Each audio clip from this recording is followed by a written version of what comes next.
Olá, amigos da Ecologit, sejam bem-vindos à nossa 11ª edição da série Perguntas e Respostas. A gente ficou aí um tempo sem gravar, né? Ficamos um bom tempo. Eu peço perdão a vocês aí pela ausência, né? Eu mesmo já me perdoei, porque assim a gente está com um volume muito grande de trabalho. Na média a gente trabalha em torno de 14 a 15 horas por dia. E realmente não sobra tempo, tá, pessoal? A gravação dos vídeos é algo que eu gosto muito de fazer. Tenho muitas ideias, a gente tem bastante roteiros aí prontos aí para gravar. Mas assim, o dia a dia da gente é bem corrido, né? E não sobra tempo realmente. Mas na medida do possível a gente vai retomando aí, como nessa retomada dessa série aí, a ideia pelo menos aí, vamos ver se a gente consegue pelo menos 1 ou 2 vídeos por semana aí consegue fazer para vocês aí respondendo as dúvidas, né? Bom, nesse tempo aí acumulou bastante perguntas aí, né? Bastante comentários. A gente respondeu a todos eles na forma de texto mesmo. Se ficou ainda alguma dúvida ou se vocês precisarem de algum complemento, deixa pra gente aí, na medida do possível a gente vai respondendo, vai retornando para vocês aí, ou na forma de texto ou na forma de vídeo aqui, tá? Então, para essa semana, vamos lá, eu vou pro navegador aqui. Deixa eu abrir a minha tela. Eu deixei aqui, ó, há 2 dias, né, teve um comentário aí, o Marcelo lá de BH, deixou 3 comentários aí, né, praticamente é o mesmo, mas é repetido, então vamos retornar aí para o Marcelo. Então ele fala assim, ó, sou Marcelo de Belo Horizonte, você poderia fazer um vídeo explicando qual a melhor forma de fazer a distribuição da energia elétrica numa casa de tijolo ecológico, se é por cima ou pelo chão, se coloca conduítes longitudinais ou apenas verticais. Então aí a questão da distribuição elétrica, né, e das tubulações. Deixa eu voltar aqui para minha tela. Ok. Então assim, não existe, né, uma forma de falar assim, não, tem que ser por baixo ou tem que ser por cima. Depende assim de caso a caso, de projeto a projeto. E todas as formas você encontra vantagens e desvantagens em fazer, tá? Então a ideia aqui, a gente vai bater um papo aí, conversar um pouquinho sobre essas vantagens e desvantagens, né? Depois vocês comentem a opinião de vocês também. Eu tenho a minha experiência da forma que eu prefiro fazer, mas não vou falar que é a melhor ou que é a mais assertiva, né? Mas é a forma que eu encontrei, que eu acho mais fácil de fazer, tá? Então assim, quando você faz essa tubulação por baixo, tá? Pelo piso, você tem aí como vantagem normalmente uma economia na quantidade de cabos elétricos que você vai utilizar. Normalmente as rotas ficam mais curtas, né? Como a maioria das tomadas são baixas, e aí você fazendo essa interligação por baixo, aí você consegue aí uma economia aí na quantidade de cabos elétricos, que diga-se de passagem, hoje o custo é bem elevado, né? Por outro lado, eu não costumo fazer dessa forma, tá? Eu vou justificar o porquê. A principal desvantagem que eu vejo é a questão de você, nessa fase inicial da obra, onde ainda não foi feito, né, a concretagem aí, ou do radier, ou se for vigas baldrame, a concretagem do contrapiso, você tem assim um nível de preocupações, vamos dizer assim, de detalhes que você precisa ver na obra bastante grande. Então se você junta a esse nível de detalhes que você precisa observar, mais essa questão de toda a tubulação, aumenta mais esse nível aí de preocupação e de detalhes que você precisa se preocupar, né? Então esse é um ponto. O segundo ponto é a dificuldade que a gente tem, por mais que seja assim criterioso, né, que tente fazer da melhor forma possível ali, a gente tem uma dificuldade de casar as saídas das tubulações com os furos dos tijolos, tá? Normalmente a gente faz isso, por exemplo, em tubulações hidráulicas, né, para a parte de esgoto, que aí não tem jeito, tem que ser por baixo mesmo, não tem outra saída, né? Mas normalmente o que a gente observa nas obras é que existe um retrabalho, né? Normalmente a gente tem que ir lá quebrar às vezes até quebrar uma parte do contrapiso feito para ajustar essa tubulação, fazer algumas adaptações nos tijolos, né, aumentar o diâmetro ali do furo do tijolo, ou às vezes cortar uma parte ali do miolo do tijolo para você casar com essa tubulação. Realmente é difícil você conseguir casar, tá? Até porque no momento da concretagem acaba havendo alguma movimentação dessa tubulação, né? Quem já fez concretagem aí sabe que não é fácil, né? Quando você está ali com o concreto sendo envasado ali no piso ali, é correria, tem o tempo certo para você fazer isso, né? Não é um trabalho que você faz lá com calma, né? Com tranquilidade. Ali, concretagem geralmente é corrido, né? Não é assim uma atividade tranquila. E aí nessa, entre aspas, correria, normalmente eu já vi muitos casos assim, tá? Da pessoa deixar as tubulações bem certinho, aí chega na hora da concretagem, o pessoal vem, tem várias pessoas envolvidas na atividade, muitas vezes são várias equipes, né, envolvidas nessa atividade, claro, tudo depende do tamanho da obra, tudo, aí acaba tirando da posição os tubos, né? Aí quando você vai edificar ali a primeira fiada dos tijolos, você percebe que a tubulação não casa com os furos, em alguns casos mais críticos ela sai fora do eixo da parede, aí complica mais ainda a situação, né? Aí nesses casos aí acaba tendo que às vezes quebrar uma parte ali do contrapiso, enfim, para fazer essas adequações. Então quando você traz toda a parte elétrica para esse cenário, você está complicando mais essa parte, né? Tá deixando mais difícil. Não que não seja possível fazer, tá? Já vi clientes fazendo, né? Fica bom, tá?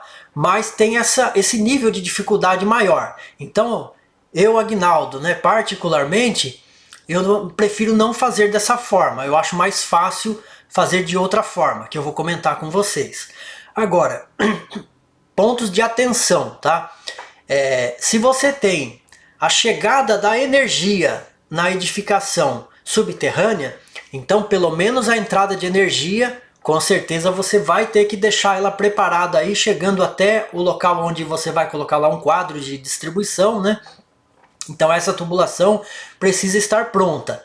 Uma dica: procure sempre deixar, além das tubulações que você vai precisar para esse cabeamento, deixa pelo menos uma tubulação reserva, tá? Porque eventualmente no futuro, depois você vai precisar aí passar mais um cabo, deu algum problema na tubulação ali, na fiação, você precisar passar um cabo, você tem um tubo reserva, né? Afinal de contas, depois de concretado, edificado lá, dificilmente aí você vai conseguir fazer alguma intervenção, né? Você não vai sair quebrando o piso todo, a casa toda para ter que passar um cabo, por exemplo, né? Então procura deixar aí uma tubulação reserva. Bom, me lembro aí nos tempos ainda que eu trabalhava aí, fui especialista na área de telecomunicações, então a gente tinha lá as normas lá da EIA-TIA, né, e diversas normas, até a própria NBR também traz algumas normas nesse sentido aí de tubulações, né? Então procurem não fazer mais de 2 curvas, né, sem ter uma caixa de passagem, tá? Com mais de 2 curvas você já começa a ter dificuldade para passar os cabos, dificuldade para passar o passa-cabo, né? Então no máximo 2 curvas entre caixas de passagem. Trechos com menos de 35 metros entre caixas de passagem, também para facilitar aí a passagem dos cabos. E deixar aí uma tubulação reserva. Aí você precisa pensar também, não só na questão elétrica, né? Elétrica é importante aí, mas tem a parte hidráulica, né? Que você precisa aí toda a parte de esgotamento sanitário, até mesmo se você tiver a entrada de abastecimento de água, se estiver vindo subterrâneo também, você vai ter que providenciar ali essa tubulação, né? Subindo ali no local de subida. Pensar aí, por exemplo, para quem tem tubulação de gás encanado, então já deixar essa tubulação pronta também para gás encanado. Região de cozinha, se você tem aquelas ilhas, né, que normalmente o pessoal hoje faz nos projetos, coloca aquela ilha no meio da cozinha, então ali sim, deixar a tubulação elétrica, tubulação gás encanado, a parte hidráulica toda pronta ali, isso aí tem que ser pensado antes, tem que ser projetado, né, e seguido à risca aí esse projeto. Aí uma outra dica que eu passo para vocês da forma que estiver sendo construída ali, estiver sendo feita, procure documentar muito bem a forma que está sendo feita. A gente tem a tendência de confiar na memória química, né? Não, estou fazendo aqui, eu não vou esquecer. Mas assim, ó, passa 2, 3 meses, você já não lembra mais a forma que foi feita. Então, uma dica, a documentação fotográfica funciona muito bem para isso. Então procura fotografar, né? Fez o trecho ali da tubulação, da forma que ele está passando pelo piso, vai lá, fotografa. Dá para fazer uma edição, fazer uma anotação na própria fotografia, né, de algum detalhe. E aí, assim, procure não deixar essa foto somente no celular, né? Porque celular passa um tempo aí, quando vai ver, ou perde, ou acontece algum problema, dá uma pane no celular, acaba perdendo as fotos. Então, uma dica, né? Mais uma dica. Armazena essas fotos, cria uma pasta aí na nuvem, né? Dá um exemplo aí, um Google Drive ou qualquer outra ferramenta que vocês tiverem à disposição. Cria uma pastinha lá, né? Chamada as built da obra lá, ou seja, como a obra foi feita, né? A ideia é criar ali uma documentação. Então todos esses detalhes de tubulações elétrica, hidráulica, de serviços em geral, procura fotografar e deixar essa foto armazenada aí nessa pasta, porque futuramente, quando você precisar fazer uma manutenção, precisa passar um cabo, verificar como é que está interligado uma caixa na outra, você vai ter acesso a essa documentação, tá? Você, claro, tem o projeto, você pode fazer as anotações no projeto também, né? Então são formas aí de você documentar essa obra e saber como é que está essa tubulação. Bom, fora essa parte que necessariamente precisa vir por baixo, normalmente eu faço tudo por cima, tá? Tudo via aérea. E normalmente eu deixo para fazer essa parte de instalações elétricas depois que eu chego no respaldo da parede, tá? Eu não me preocupo aí com os conduítes, exceto assim, alguns casos, se eu tiver, por exemplo, uma caixa de tomada que fique embaixo de uma janela, por exemplo, eu não vou conseguir acessar essa caixa por cima, né? Eu tenho ali a obstrução da própria janela que não me permite isso. Então, nesses casos, a gente vai ter que fazer uma derivação ali na horizontal, né? E fazer essa subida aí para a gente conseguir acessar essa caixa. Normalmente eu interligaria ela numa outra caixa que eu teria acesso daí vertical até o topo da parede, tá? Normalmente eu faria dessa forma, né? Essa interligação horizontal, você pode fazer ela tranquilamente. Aí você pode utilizar, ou você utiliza as canaletas, né, para criar essa rota, tá? Mas se for para passar somente um conduíte elétrico, a minha sugestão seria, ao invés de utilizar uma canaleta, que vai ficar um pouco mais fragilizada a parede ali, futuramente você pode ter algum problema ali com alguma fissura, né? Você usa o próprio tijolo e abre um canal nesse tijolo, tá? Você vai ali com um disco de corte ali, você consegue abrir um canal na largura do conduíte que você vai utilizar. Procura deslocar ele fora do centro do tijolo ali, para ele não ficar obstruindo as regiões de grout, né? Você pode transpassar um grout com conduíte. Procura deslocar esse conduíte o máximo possível para ele não interferir ali na parte estrutural do grout, tá? Você consegue passar ele ao lado ali, vamos dizer assim. Se tiver alguma interferência, que ela seja a mínima possível. Eu não recomendo você fazer a passagem nos cantos de parede. Por quê? Nos cantos de parede, normalmente você tem lá os 3 grouts, né? Então, se você passar um conduíte ou uma tubulação por meio desses 3 grouts ali, provavelmente você vai estar fragilizando um ponto ali que é crítico, né? Porque ali é um ponto de amarração, de sustentação da sua casa, né? Da sua edificação, e não é muito legal ali fazer esse transpasse. Sempre que possível, faz vertical daí, evita de passar por essas regiões ali na horizontal, tenta fazer vertical. Mas dentro de uma parede é normal você fazer ligações aí horizontais, tá? Mas aí toda a parte que vem vertical, uma vez que você deixa todos os furos desobstruídos, você pode deixar para se preocupar com isso quando você chegar no respaldo, que aí você consegue descer o conduíte até a sua caixinha, tá? E consegue fazer isso de uma forma mais tranquila. Normalmente quando você está levantando a parede ali, tem uma série de preocupações com nível, com alinhamento. Então se você já começa a conviver com uma quantidade muito grande de conduítes ali, tendo que passar os conduítes pelos furos dos tijolos. Isso vai acabar te atrapalhando, vai acabar consumindo tempo, né? Se a obra se prolongar mais tempo, esses conduítes vão ficar expostos no sol, acaba estragando, então não é muito legal. Mais algum detalhe? Deixa eu pensar aqui. Vamos lá. Então tem essa questão que a gente comentou aí, de fazer depois. A questão das caixinhas, né? Se você vai utilizar caixas no formato quadrado, que é o mais utilizado, é interessante que você deixa já, conforme você está subindo as paredes, já deixa ela cortada, né? Que você vai ter uma facilidade bem maior de fazer esse corte da caixinha. Não precisa chumbar ela, já deixar chumbada, mas é importante que você deixe o espaço dela ali já cortado, tá? Se você não deixou dessa forma, uma outra maneira que é mais fácil de fazer seria utilizar aquelas caixinhas para drywall, que ela tem, as bordas dela são arredondadas, né? Então com uma serra-copo você consegue criar a cavidade dessa caixa sem maiores dificuldades, né? Para você fazer um corte quadrado no meio do tijolo, você vai encontrar um pouco de dificuldade, né? Se você entrar com uma maquita, por exemplo, ela vai cortar além do necessário ali, vai estragar os tijolos que ficam ao lado dessa caixinha. Não é interessante. Jamais, pessoal, utilizem talhadeira para você cortar tijolo, tá? O tijolo ecológico, ele suporta muito bem as cargas de compressão, mas ele não suporta impactos. Tijolo ecológico não foi feito para receber impactos, tá?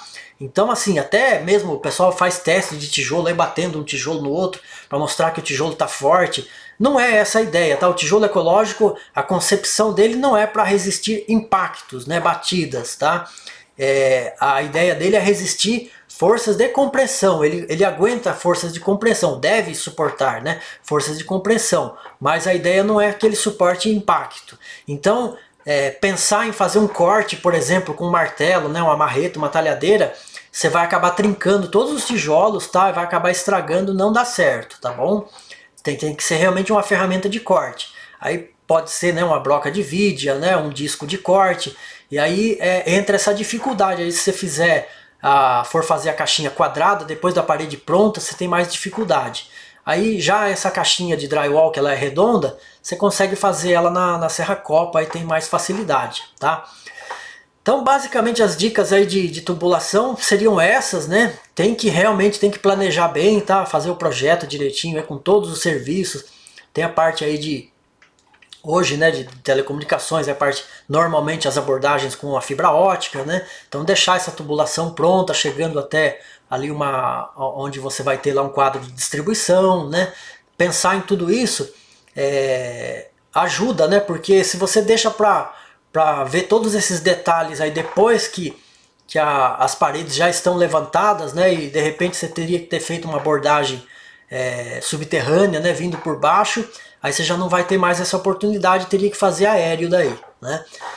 Então é isso aí, pessoal. Deixa eu ver se tem mais, acho que tenha mais um comentário recente aqui, né? Deixa eu dar uma olhada. Tá? Modular arquitetura, né? Fazendo um comentário aí sobre um vídeo que é bem famoso nosso aí, né? Porque o tijolo ecológico não é popular. Então ele comenta aí: já ouvi muitas explicações, mas essa, fundamentada em experiência e profissionalismo, me é mais conveniente. Muito obrigado aí pelo comentário, né? Pelo elogio aí. E a gente vai, na medida do possível aí, né, pessoal, seguir firme aí postando os vídeos. Em algum momento eu vou ter um pouco mais de tranquilidade, poder me dedicar mais ao canal, né? É uma coisa que eu tenho vontade, que eu gosto, eu sinto muito prazer, muita satisfação em receber o retorno de vocês aí. Muitas pessoas que comentam, né, que foram beneficiadas, né, ou receberam ajuda, né, com informações aí, estão construindo a sua própria casa, enfim, é muito gratificante isso. Pessoal, fiquem com Deus. Um excelente dia para vocês aí, se cuidem e até nosso próximo vídeo.